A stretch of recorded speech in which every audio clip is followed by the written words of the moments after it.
2025 সালে রয়েছে champions trophy, সেটা হতে পারে পাকিস্তানে। হ্যাঁ, ভাবতে পারছেন ভারত বনাম পাকিস্তান।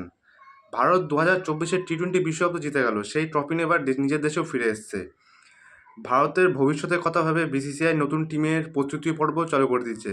নতুন টিম জিম্বাবুয়ের সাথে সেটা খেলবে। কিন্তু 2025 সালে যদি চ্যাম্পিয়ন্স ট্রফি পাকিস্তানে হয়, তাহলে ভারত যখন 2023 সালে যেমন হয়েছিল ভারত বনাম পাকিস্তান, শুধু ভারতের সাপোর্টার, কোনো জায়গায় কোনো পাকিস্তানের সাপোর্টার ছিল না। যদিও তেমন হয় যদি পাকিস্তানে, তাহলে বুঝতে পারছেন পাকিস্তানের সমস্ত সাপোর্টার থাকবে, ভারতের কোনো সাপোর্টার থাকবে না। বর্তমানে বলতে গেলে পাকিস্তান টিমটা একদম ফালতু টিম হয়ে গেছে। বাংলাদেশের থেকে বাজে অবস্থা তাদের। পাকিস্তানের ব্যাটারটা একদম চলে না, বলারাই বলতে গেলে পাকিস্তান টিমকে ধরে বেঁধে রয়েছে। আর এইবার ভারত বনাম পাকিস্তান নিয়ে পাকিস্তানের বোর্ড খুব অ্যাক্টিভ রয়েছে। এমনিও ভারত বনাম পাকিস্তান হলে সেটা নিজের খেলা হয় না, একটা নিজের সম্মান বাঁচানোর লড়াইও তৈরি হয়ে যায়। কোথায় 2025 সালের চ্যাম্পিয়ন্স ট্রফি তা নিয়ে এখন থেকে চর্চা শুরু হয়ে গেছে সোশ্যাল মিডিয়ায়।